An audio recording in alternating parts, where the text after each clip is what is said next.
up, guys? It's All the Cars here, and today, I got another story for you. I know I'm a little upset too that we don't have more car content right now, but we're in the middle of a polar vortex right now, so there's not going to be any going outside in this. We've been getting dumped on with snow for the past week and a half. Me and my friends really don't want to go outside in this. So you guys get to hear another story now. So back in the spring of 2021, I was driving tow truck for a towing company, and it was a pretty decent job. I did enjoy it. There were aspects I did not like. Being on call was kind of one of the big ones. I had to work every other weekend. It was not very fun. But around late spring, early summerish of 2021, I actually got COVID. And since this was still when our state had COVID restrictions, I had to be off work for 2 weeks.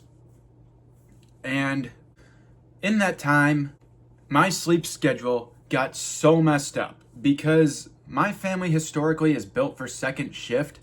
So what ended up happening is I just would stay up until 3 in the morning every night. And then the day I had to go back to work was so tough on me. And it ended up being one of the most brutal, grueling days I worked at that job. So we did police calls. We didn't do any impounds, but we did police calls for accidents and just whatever the cops really needed us there for. And what ended up happening was I was busy all day. And right at the end of the day, as I was about to clock out, I get a call from my dispatcher saying the cops want me. And I'm so tired at this point because, again, I am running on 3 hours of sleep because apparently my unhinged stuff only happens when I'm really tired and running on basically no sleep. So I go to this house, and the call in the first place is really confusing because the first thing they tell me is that they need the car moved from a house to a parking lot next door so a locksmith can change the locks on it.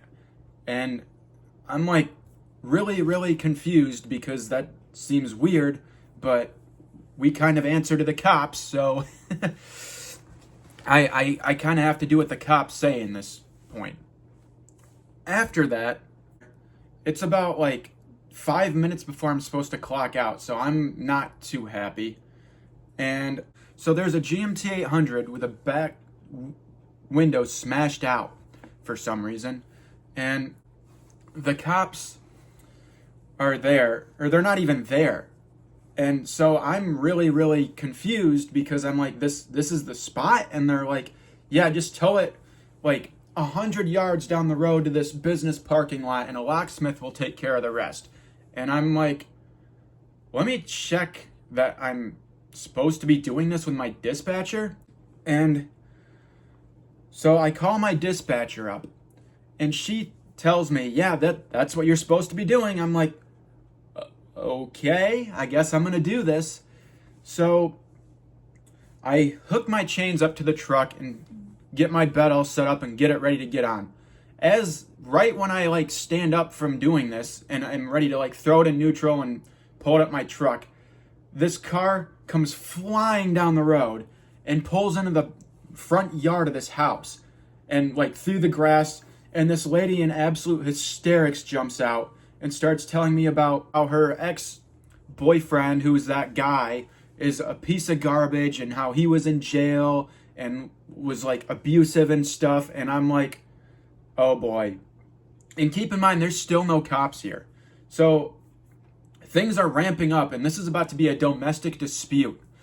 And she's like, don't touch that truck. And I'm like, I don't want any part in whatever's going to happen here. I'm going to call my boss. I'm going to call my dispatcher. I'm going to see if I can get a cop over here to just protect me at the very least. I don't know what's going to happen. So I call him. About 20 minutes go by, and a cop shows up, and I'm like, thank you, God, because I did not want to be in the middle of someone's domestic dispute. And so the cop starts trying to figure out what's going on in the situation. I'm on the phone with my dispatcher, sitting in the truck trying to figure out what's going on here. Eventually the cop comes up to me, and the cop says to me, just get this thing on your truck and get it out of here. And I'm like, okay, I'm taking it to impound then. He's like, do what you got to do. I'm like, okay, I guess if I'm not towing it down the road and they want it out of here, there's only one spot it's going, and that's to our impound lot. So I start hooking it up. The lady's screaming and swearing at me and crying, the one who was in hysterics, as I'm just trying to do my job here. I didn't want any of this. Keep in mind, I'm on 3 hours of sleep for all of this, just exhausted after one of the longest days I've ever had. And I'm already working like an hour, maybe an hour and a half later than I should have been. So I get this on my truck. I start calling. I'm still on the phone with my dispatcher, and I'm like, this is just such a mess. Like, I don't, I really regret taking any part in this and taking this call, but I guess I'm not really in charge of that. So I start driving away, and I look in my rearview mirror as I'm heading to our impound lot, and I notice the vehicle the guy was in weaving in and out of traffic, chasing me down. And I'm not sure what to make of this, because there was a lot of screaming and swearing and stuff coming from everyone, and everyone was just pissed.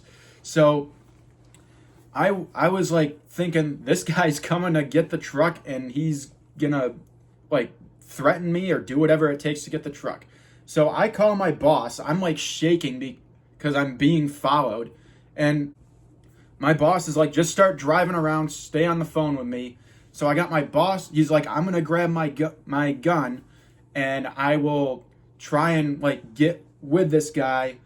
And then he got me on the phone with the cops as well. So I got my boss on my personal phone, the cops on my work phone, and I'm telling him where I'm going. And I'm sending this guy on like a 10-mile round goose chase until finally I get close to our impound lot, and a bunch of cops just come out behind my truck and surround this guy, and my boss cuts him off.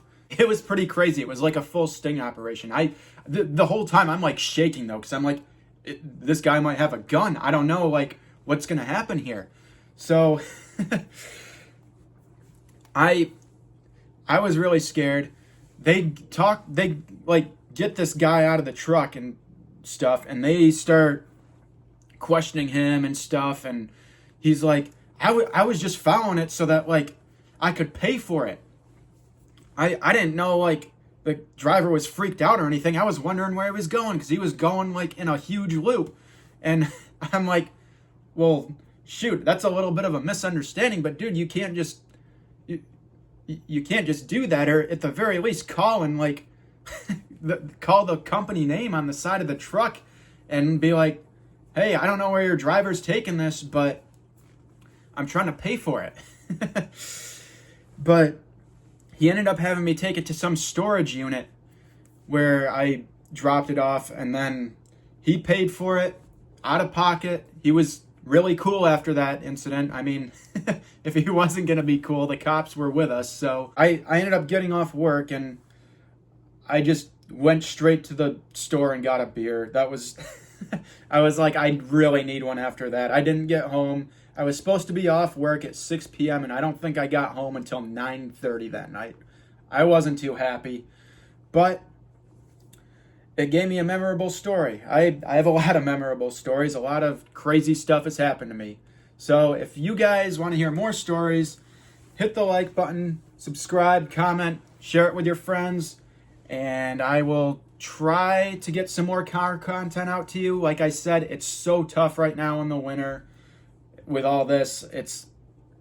I'm itching to get working on stuff. I have a bunch of parts coming soon. Hopefully they'll be here by the time I post this, but we'll see. And then hopefully I can hit the ground running on the Thunderbird and the new GS soon.